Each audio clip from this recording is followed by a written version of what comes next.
Good morning and welcome to Peace Out, where we are all learning together to peace out. And me setting this up sometimes makes me have to go peace out. I hope you're having a great morning. I hope you had a great weekend. And I know that because God is in your life, you have a great week ahead and a great day ahead today.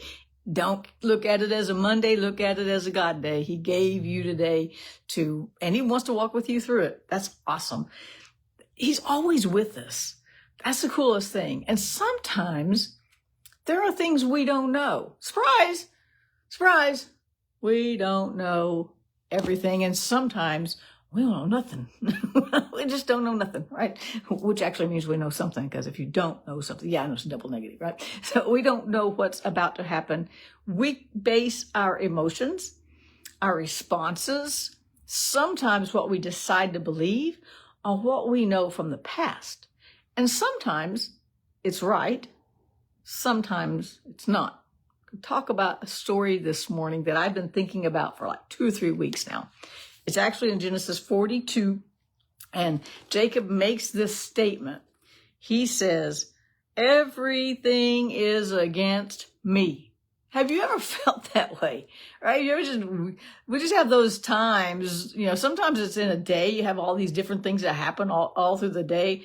And we have a family joke about that. But, sometimes there's a day that everything just goes bad. I mean, literally one day my car broke down and my bike broke down. My bike broke down. I went to check on the bike, went for a test drive in a car, had a flat, rented an old VHS movie. The movie stopped right before the ending and they didn't have another copy. It was one thing after another. And I was like, what is this? Yeah, we're going to have those days where it just feels like everything is going bad. And then we're going to have days where everything feels like it's going good, right? Or sometimes there's a few months or a few weeks that things just don't feel like they're going right. And there's just some difficult circumstances. Jacob was in this kind of circumstance here in Genesis 42.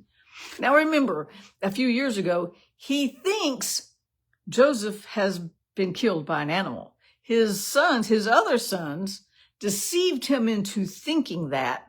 When they knew they sold him into slavery, they made the money off of it, but they lied to their dad. Jacob's not dead. As a matter of fact, by the time we get to this part of the story, Joseph's brothers have met him, but they missed that it was him. They fulfilled part of the vision that he had when he was a child, a dream that God gave him when he was a real young kid. They bowed down to him, and then he's kept a brother captive. He says, don't come back without your baby brother so that I know you're telling me the truth. And that wasn't the truth either.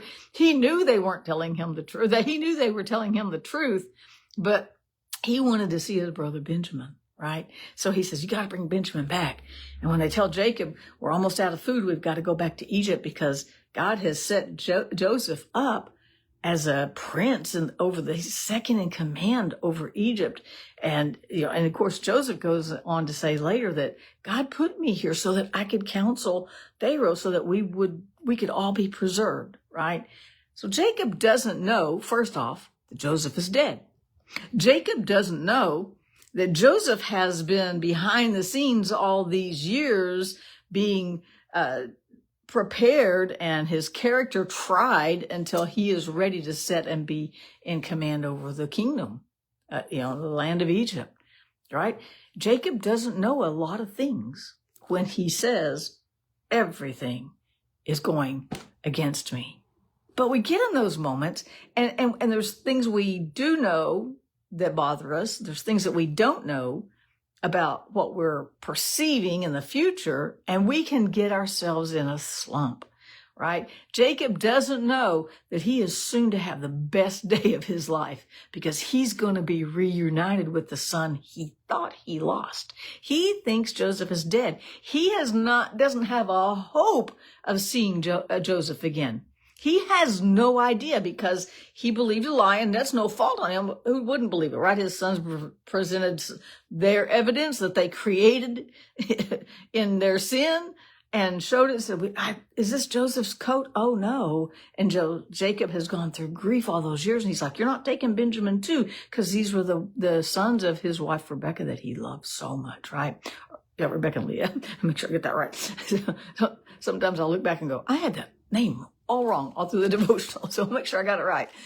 And she was the beloved one that he worked for all those, Rachel and Leah, that he had worked all those years for Rachel, all those years, and he got deceived then too, right? And so but he thinks Joseph is dead. He doesn't have any hope of seeing Joseph again. He doesn't know some things. And when we get in these moments and we feel like, and maybe we say, it feels like everything is broken, or it feels like everything is going wrong, or it feels like everything is against me, there's stuff we don't know. We don't know of the path God has prepared ahead of us from that moment, because all we know in that moment is what we have from the past, which might or might not be correct. It wasn't correct for Jacob here, right? Joseph was alive. He's soon to be reunited with him. He's fixing to have the best day of his life ever, right? And he has no idea. All he can feel is the grief in that moment, the pain of that moment. Have you ever been in a spot like that where it felt like everything was against you? Here's the good thing. God knows. Even when we feel pressed on every side, as a way Paul said, we're pressed on every side, right? Jacob says, everything is against me. But we have this hope that no matter what today looks like, or we perceive tomorrow to maybe look like, or sometimes we're in so much pain today that we can't see past that to think tomorrow is going to be pain-free. There's no way. Sometimes we give up hope because today's pain is so much and it feels like everything is caving in on us. And Jacob didn't have any remorse. He didn't have any answers. He just said, they got to take Benjamin or we're all going to die. He really didn't have another choice. He wasn't going to sacrifice everyone, right? He's got like Simeon's there. Now you're going to take Benjamin. Joseph has been gone for years. And he felt in that moment great grief and great sorrow. But we know because we read the story. We're like, no, go ahead. Send Benjamin. It's going to get worse. And then it's going to get better and better and better. And you're going to be reunited with Joseph. Benjamin's going to be fine. We can read the story for Jacob and go, you're okay, man. It's not that bad. There's some stuff you don't know, man. It's like knowing the end of the movie is going to be really good while you're watching that main character suffer through some of this stuff to get to the good ending, right? And we know the ending, but he didn't. And in our lives, we get stuck in these moments because we don't know the ending either. We think, oh, this is it. It's all caving in on me. This is the end of the world. This is the end of my world as I've known it. I don't know what I'm going to do. And we go into despair. And you know what? God doesn't say, suck it up, buttercup. That sometimes he does. But when we're in that despair, he does not. He just goes, just wait. It's okay. I got this. I got you. I got this. I got your back. I'm your ride or die. I got you covered. This is going to be okay. Just hang on there. Keep the hope. Keep your faith alive and just keep trusting me. I got this covered. Jacob probably didn't even remember the dreams Joseph had when he was a kid because Joseph was gone to him. He thought he was dead. And then the stuff he doesn't know is what keeps him in that moment, right? And so when we're in that moment, all we have to do is encourage ourselves with some things. Maybe we don't know Joseph, something in our life has died too. Maybe we've even lost a person and we know they're not coming back. But what we do know is that in those moments, in those dark night of the soul, as Oswald Chambers says, the dark night of the soul, in those moments, God's got the light prepared. He already knew we were going to be in that moment and he already prepared light. He already gave us peace. He already gave us the grace we would need to get through that moment. Even though we're in deep, dark despair, God didn't come down and go, stop it, Jacob. You're just being silly. No, it's okay. He let it be put in here that he said, everything's against me. I don't know what to do. There's not a right choice. Everything's going to hurt. You ever been in those kind of circumstances? God's got the grace enough for that too. God had already prepared the path.